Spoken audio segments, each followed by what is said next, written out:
que mais, Daniel? O que você traz aí pra gente?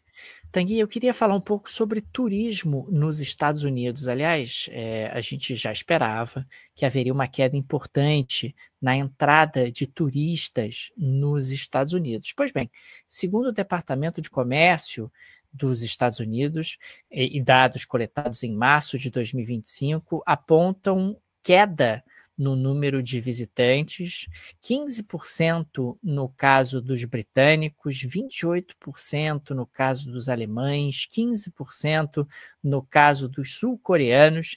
Se pegar nacionalidades como Espanha, Colômbia, Irlanda, Equador e República Dominicana, você tem quedas ali entre 24% e 33% em comparação com o mesmo período do ano anterior.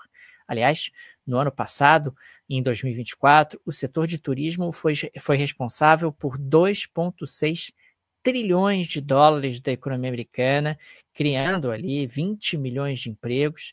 Também gerou mais de 585 bilhões em impostos, representando quase 7% de toda a receita do governo americano. E é interessante destacar, Tanguy, que segundo a World Travel and Tourism Council, a WTTC, você tem aí uma estimativa de que os Estados Unidos podem perder uma cifra bilionária nesse ano de 2025 por conta justamente da queda do influxo de turistas. Seria algo em torno de 12 bilhões de dólares a menos em gastos de estrangeiros em 2025. Não é uma surpresa, as pessoas estão contornando os Estados Unidos, ninguém quer passar por apurrinhação na imigração, ninguém quer passar por dor de cabeça. Você tem tido realmente uma predileção e uma preferência por parte dos viajantes em ir para outros lugares, né? Tem que tudo que você não quer na sua viagem de férias é dor de cabeça. Então, vou fazer o que nos Estados Unidos, se você está tendo ali um momento tão complicado?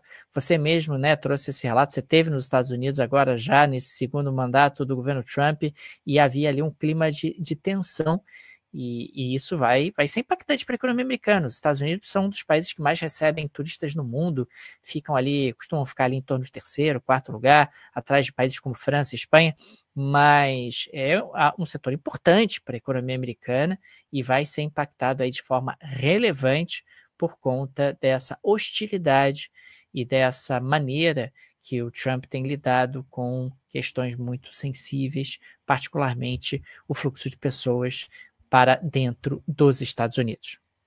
E por falar em Trump e Estados Unidos, Daniel, o Trump também disse lá do Oriente Médio que os Estados Unidos estão próximos de um acordo nuclear com o Irã. É curioso, Daniel, porque quem assinou o acordo nuclear com o Irã primeiro foi o Obama, né, lá atrás, e quando o Trump assumiu a presidência pela primeira vez, ele saiu do acordo. E aí você teve anos e anos sem acordo nenhum, o Biden tentando estabelecer um novo acordo, mas aí o Irã dizia, olha, eu tinha um acordo, vocês saíram, mas foi a administração passada. Não interessa, foram os Estados Unidos que deixaram o acordo, e até hoje esse acordo não foi refeito, e agora o Trump disse que está em negociações aceleradas. As negociações estão acontecendo, aliás, a gente tinha anunciado, né, que no sábado passado, no último sábado agora, a gente teria o início das negociações entre Estados Unidos e Irã, que aconteceram em Omã, e de fato aconteceram no sábado e no domingo, e segundo Donald Trump, isso aqui é maravilhoso, Teherã meio que concordou com os termos. Essa aqui é uma tradução livre, mas o que ele falou em inglês foi que o Irã sort of agreed to the terms. Ou seja, meio que concordou. Parece, não é que concordou, mas meio que a gente está aí avançando. Né? Então, a frase dele posterior foi: estamos em negociações muito sérias com o Irã para uma paz de longo prazo. Há duas formas de fazer esse acordo.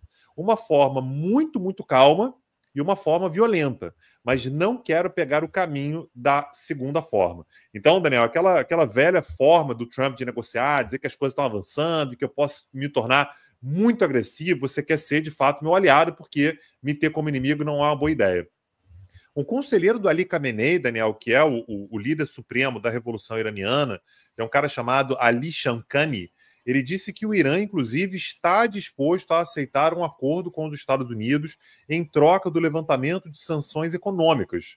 Para isso, Daniel, teria que haver algum tipo de acordo para estabelecer um limite para o enriquecimento de urânio. O que o Irã diz é: eu não aceito abrir mão do enriquecimento de urânio, e algo que é importante, isso aqui tem que ser muito bem frisado: enriquecer urânio não é proibido.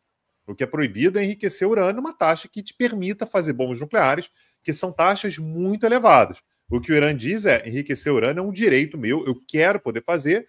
E o que o Irã está dizendo é: isso, assim, o ponto no qual a gente está nas negociações agora, a gente já está há anos. Que o Irã quer enriquecer urânio, a gente já sabe. Que tem que ter um acordo para ver o levantamento de sanções, a gente já sabe. E que agora as questões elas são mais complexas, são questões técnicas, monitoramento, transparência, como é que as sanções vão ser retiradas, como é que você constrói confiança. Então, o Trump está dizendo que as negociações estão muito avançadas. Que bom que há negociações, né? Esse aqui é um ponto importante. Ótimo que haja negociações, mas aparentemente até agora a boa notícia é que há negociações, mas as negociações não passaram para um outro patamar ainda, para que a gente já possa ter um pouco mais de segurança acerca da possibilidade de um acordo vindouro. Mas, de qualquer maneira, há pelo menos uma sinalização positiva dos Estados Unidos e do Irã de que as negociações pelo menos estão acontecendo, inclusive com uma sinalização de quem realmente importa no Irã, de quem realmente pode dar uma palavra final, que é o Ali Khamenei, o líder supremo, dizendo que, olha, a gente está para jogo, tendo negociação para, de repente, tirar sanções, o Irã pode embarcar nessas negociações, sim. Agora, Tanguy, imagina se os Estados Unidos removem sanções da Síria e do Irã. Netanyahu vai subir pelas paredes, hein? Pois é, cara, e isso, inclusive, está gerando repercussões em Israel. A gente teve, ao longo dos últimos dias, né, ao longo dos últimos 2 dias, ataques muito pesados, mais uma vez, de Israel contra determinadas regiões da faixa de Gaza. Foram contados, Daniel, quando a gente fala sobre as autoridades sanitárias da faixa de Gaza, 80 pessoas mortas no dia de ontem, né, na quarta-feira, e mais 85 pessoas no dia de hoje, nessa quinta-feira. E o que o Hamas diz é que isso é uma reação à presença do Trump no Oriente Médio. Importante lembrar que o Trump ele passou pela Arábia Saudita. A Arábia Saudita diz que só aceita negociar com Israel se houver a criação de um Estado palestino e um cessar-fogo permanente. O Trump está no Catar. O Catar é um país que fazia parte das negociações. E depois vai para os Emirados Árabes Unidos, que também é um país que tenta fazer um meio de campo ali. Então, há uma percepção de que Israel voltou a intensificar bombardeios, inclusive com algo que tem sido muito criticado, Daniel, que é uma postura atroz. Israel tem anunciado que, olha, as pessoas têm que evacuar determinadas áreas. No momento que as pessoas estão saindo daquela região, os bombardeios acontecem. Então isso leva a uma mortandade gigantesca. A gente está falando já sobre quase 53 mil mortos, né, desde outubro de 2023.